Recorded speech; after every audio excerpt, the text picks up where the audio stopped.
My wife had an affair with my cousin. Now I'm happier than ever with his wife. When I was 33, I didn't have a good relationship with my mother. To summarize, she was abusive, but that's a story for another time. Perhaps because of this, I grew close to my cousin, seeking some sense of security. He was the only person I could rely on since depending on my mother wasn't an option. She didn't provide discipline or guidance. She just exploded over the slightest thing, often because of something my cousin and I had done. Even though he didn't live nearby, we studied together and always found time for mischief. Like me, he was also struggling with his relationship with his own mother. It was as though we shared an unspoken agreement. Whatever time we had together was worth the memories we created. He wasn't just my cousin, he was my first real brother. Not the kind you're born with, but the kind you choose. He filled the gaps my older brother left behind. My cousin was my partner in everything, from sneaking extra servings at family dinners to navigating the chaos of high school. During this time, I met a woman who would become my wife. She wasn't just beautiful, she was magnetic. Both my cousin and I were drawn to her, but our bond was so strong that we had a kind of unspoken truce. Neither of us would make a move without the other's blessing. Eventually, he gave me his approval. I didn't understand why she chose me, but now I have a better idea. We started dating during our senior year of high school and got married before turning 30. My cousin was my best man,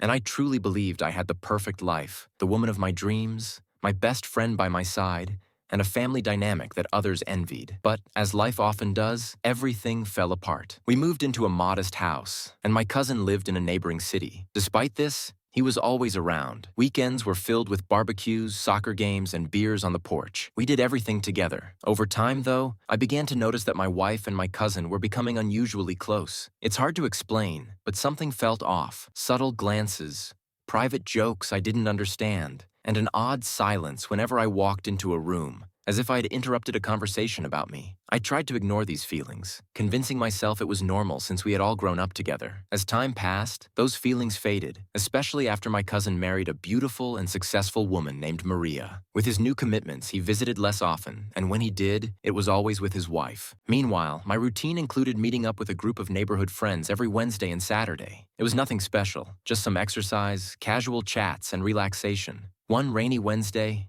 everything changed. The downpour came unexpectedly, and we all rushed home early. When I got back to the house, something felt off. 2 wine glasses sat on the coffee table, which was unusual since we hadn't had any visitors. The air carried a familiar perfume, but it wasn't one my wife normally wore. When she saw me, she seemed startled, almost as if she were hiding something. She tried to play it off, and when I asked her why she seemed so surprised, she quickly changed the subject. Later, I brought up the wine glasses, and she stammered out an explanation, saying Maria had dropped by unexpectedly but didn't stay long. This confused me because Maria was out of the country on business, something we all knew. I was left puzzled and uneasy, but before I could press further, my wife skillfully redirected the conversation. Deep down, something felt off, but I told myself to let it go. Over the next few days, I started paying closer attention to the small details. By the end of the following week, my cousin visited. Alone, which was unusual. His demeanor was different. He seemed anxious, avoiding eye contact and fidgeting uncomfortably. Then, during a casual conversation about life, he admitted the truth. My cousin confessed that something had been happening between him and my wife. The revelation felt like a punch to the gut. Strangely, I wasn't entirely surprised. Deep down, I had known but refused to believe it. The pain was indescribable, not just because of the betrayal, but because of what our bond had meant to me. What shocked me even more was my wife's reaction. She showed no remorse, no apologies. It was as if she had already made up her mind to move forward with my cousin, leaving me behind without a second thought. While devastated, I also felt a strange sense of relief. The uncertainty, the weight of suspicion, was finally lifted. In the aftermath, I found solace in the most unexpected place. Maria, my cousin's wife. She was equally shattered by the betrayal and, like me, searching for someone who could understand the depth of her pain. We bonded over our shared heartbreak, and in time,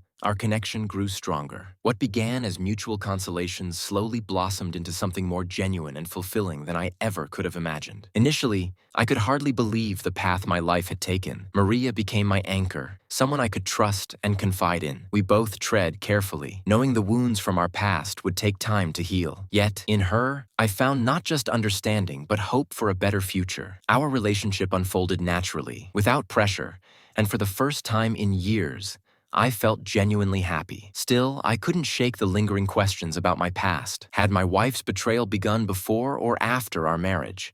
How many lies had she told? Was I simply a stepping stone until someone else seemed more appealing? Those unanswered questions haunted me, but I learned to focus on the present and the new opportunities life had given me. While Maria and I took our time to rebuild our lives, I knew I couldn't ignore the lingering deceit. I needed closure. Determined to uncover the truth, I installed hidden cameras in my home.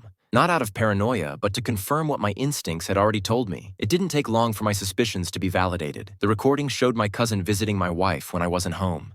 Their behavior confirmed my worst fears. Secretive glances, hushed conversations, and moments of intimacy I could no longer deny. Watching those recordings was a crushing experience, but it gave me the clarity I needed to take action.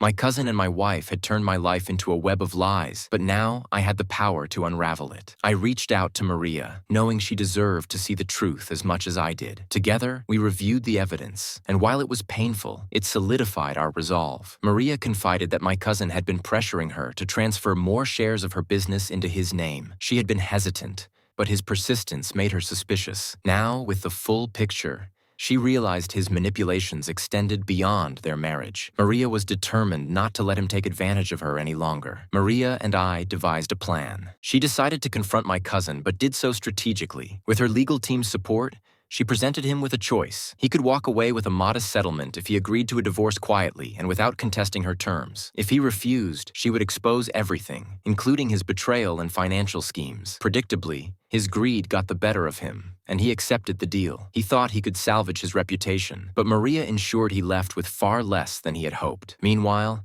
I kept my discovery from my wife, acting as though nothing had changed. I discreetly moved my finances and assets, ensuring she would have minimal claims in our divorce. When the moment came, I handed her the divorce papers. She looked startled but not heartbroken. Her reaction confirmed what I already knew. She was ready to move on, likely assuming she'd be free to build a life with my cousin. However, their plans quickly unraveled. Maria's legal strategy left my cousin in a financial bind, and my wife, expecting a cushy life with him, found herself bitterly disappointed. Without the wealth or stability she imagined, their relationship crumbled. They tried to make it work, but the cracks in their foundation were too deep. Both were ostracized by our extended family, leaving them isolated and resentful. My ex-wife attempted to reach out to me, apologizing and asking for another chance. I refused. Her betrayal wasn't something I could forgive, nor did I want to. Maria told me she experienced something similar. My cousin begged her to reconcile, claiming he'd made a mistake. She too stood firm,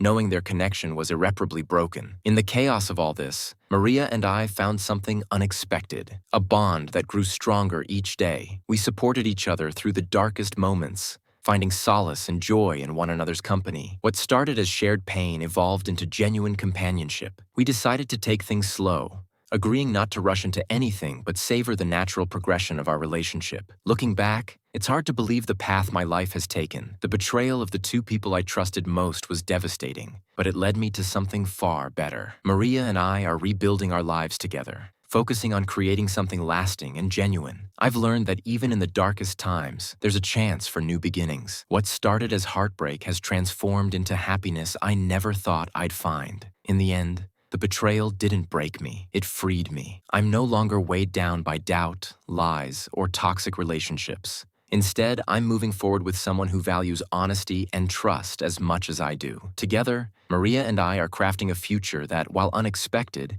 feels more real and fulfilling than anything I've ever known. Sometimes life's greatest heartbreaks lead to its most profound blessings.